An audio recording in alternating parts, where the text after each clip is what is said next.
नमस्कार दोस्तों, अनुपमा भक्ति चैनल में आपका स्वागत है। आज से हम दुर्गा जी के 13वें अध्याय का वीडियो बना के डाल रहे हैं। तो पहला अध्याय प्रथम अध्याय।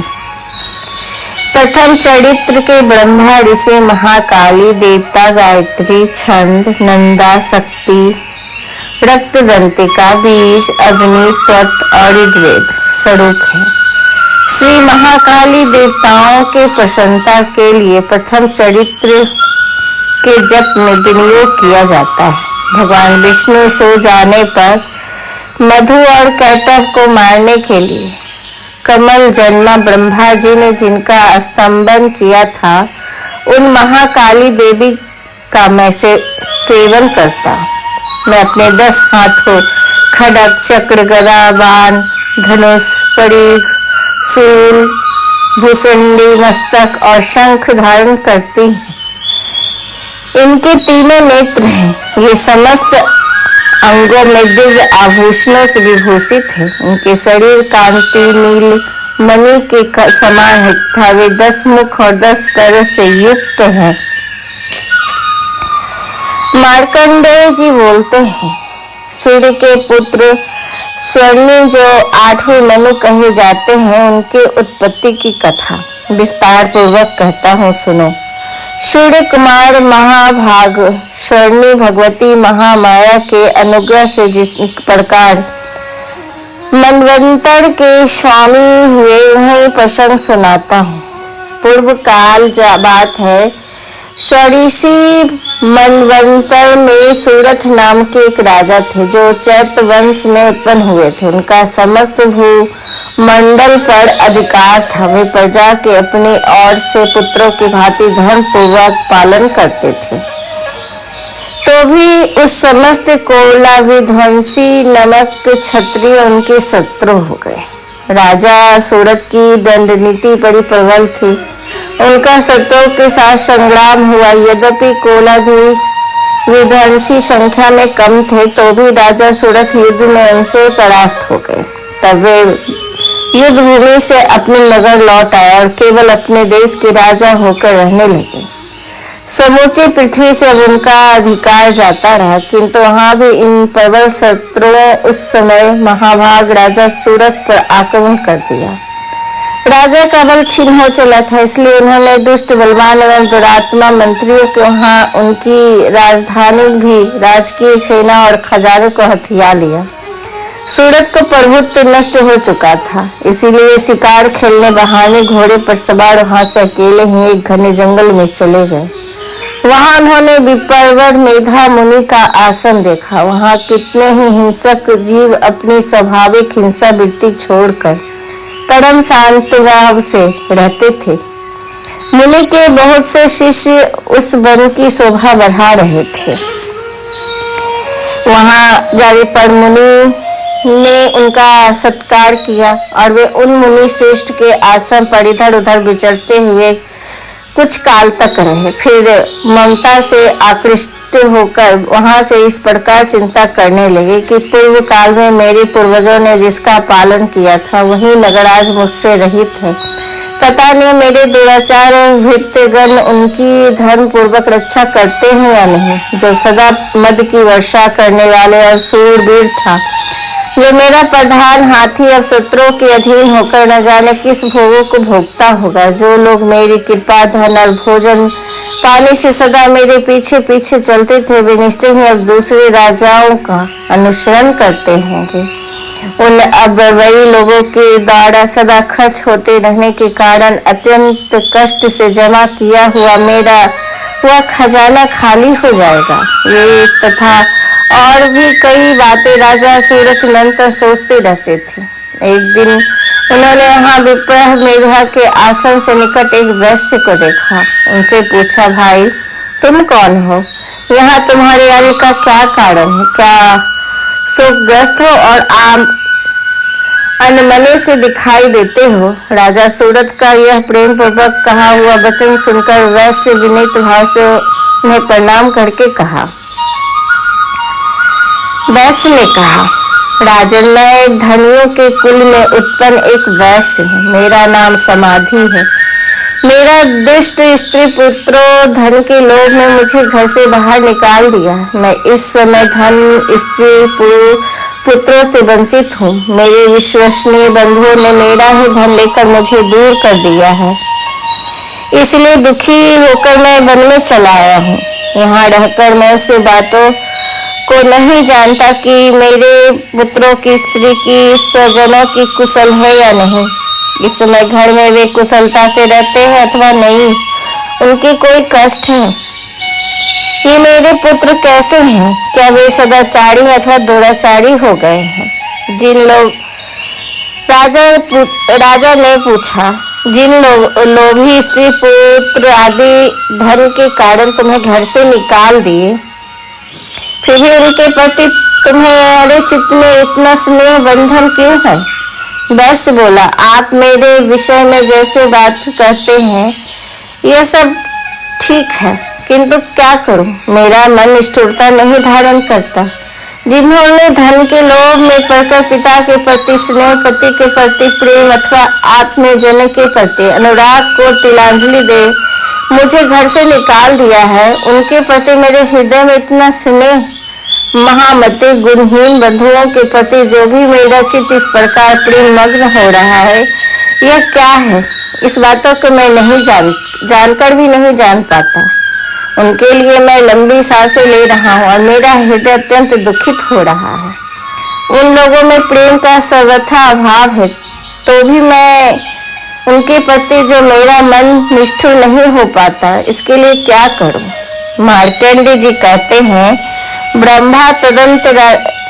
ब्रह्मांड तदंतर राजाओं श्रेष्ठ।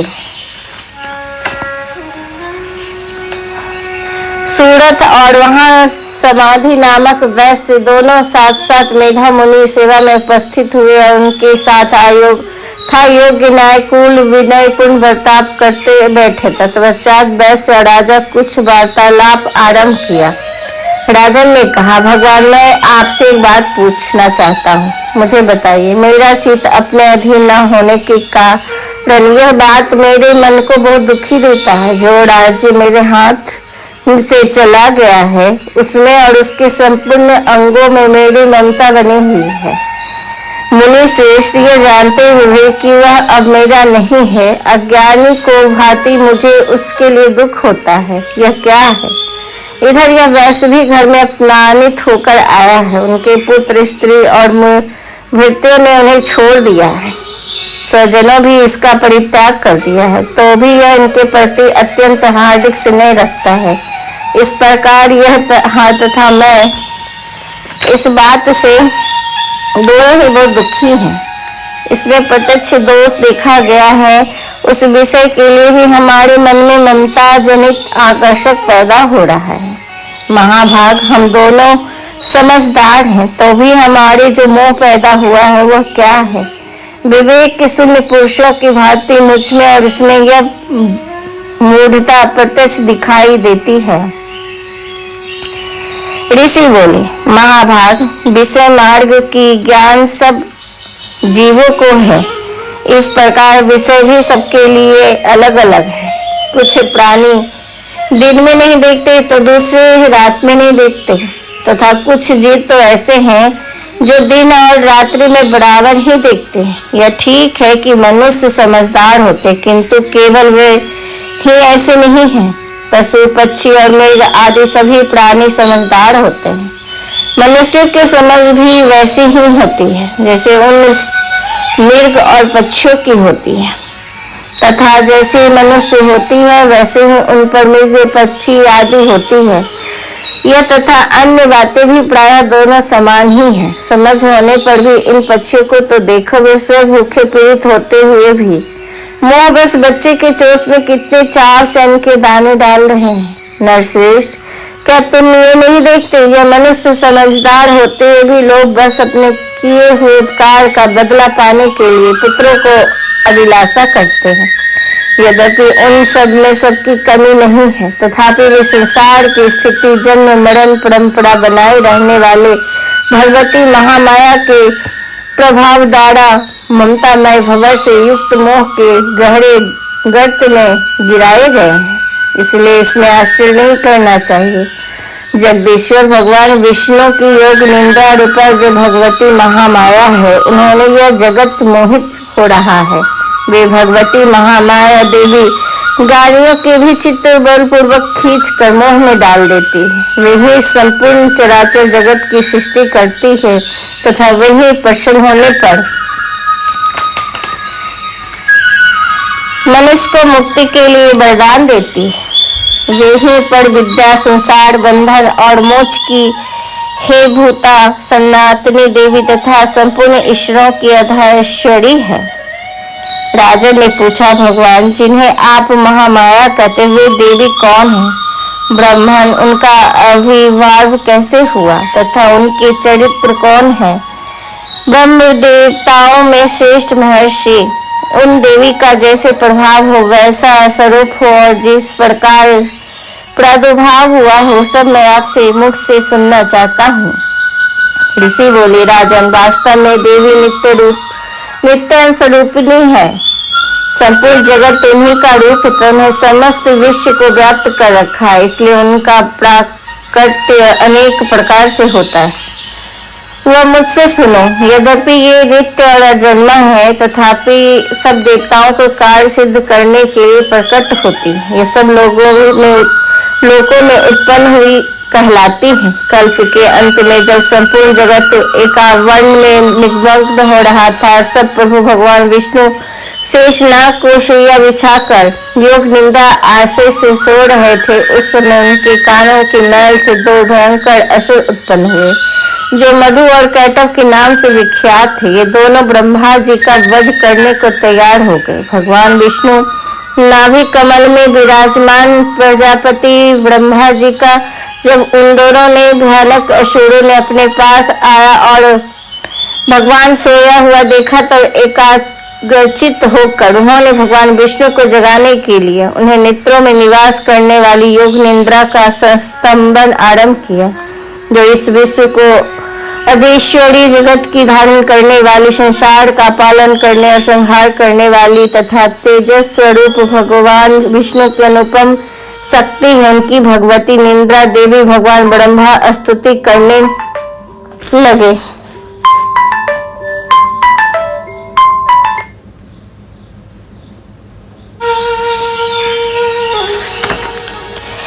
देवी तुम्हें स्वाहा है, तुम्हें श्रद्धा और तुम्हें सृष्टकार हो। स्वर भी तुम्हारे ही समरूप है, तुम्हारी जीवनदायिनी सुधा हो। नित्य क्षर प्रभव में आकार, उपकार, मकार इन तीनों मात्राओं के रूप में तुम्हें स्थित होता है। इन तीन मात्राओं के अतिरिक्त जो बिंदु रूपा नित्य अर्धमात्रा है, जिसका विशेष रूप से उच्चारण नहीं किया जा सकता, वह भी तुम्हें ही हो। देवी तुम्हारी संध्या सवित्रिता परम जननी हो। देवी तुम्हारी इस विश्व ब्रह्मांड की धारण करती हो। तुमसे ही इस जगत की सृष्टि होती, तुमसे इसका पालन होता है और सदा तुम ही कल्प में अंत में सबको अपना ग्रास बना लेती हो। जगन्मयी देवी जगत की उत्पत्ति समय तुम सृष्टि रूपा हो, पालन काल में स्थित रूपा हो तथा कल्याण के समय संहार रूप धारण करने वाली हो। तुम्हारी महाविद्या, महामाया, महामेधा, महास्मृति, महामोह रूप महादेवी और महाश्री को तुम्ही तीनों गुणों को उत्पन्न करने वाली सबके प्रकृति हो। भयंकर काल रात्रि, महारात्रि और मोह रात्रि भी तुम ही हो। तुम्ही ही श्री, तुम्हारी ईश्वरी, तुम्हारी ही और तुम्हारी बोध स्वरूपा बुद्धि हो। लज्जा, पुष्टि, तुष्टि, शांति और क्षमा भी तुम ही हो। तुम खड्ग धारणी, शूल धारणी, घोर रूप तथा गदा, चक्र, शंख और धनुष धारण करने वाली हो। बाण, भूसंडी और परिघ ये भी तुम्हारे अस्त्र। तुम सौम्य और सौम्यतर हो। इतना ही नहीं, जितने भी सौम्य व सुंदर पदार्थ इन सबकी अपेक्षा तुम अत्यधिक सुंदरी हो।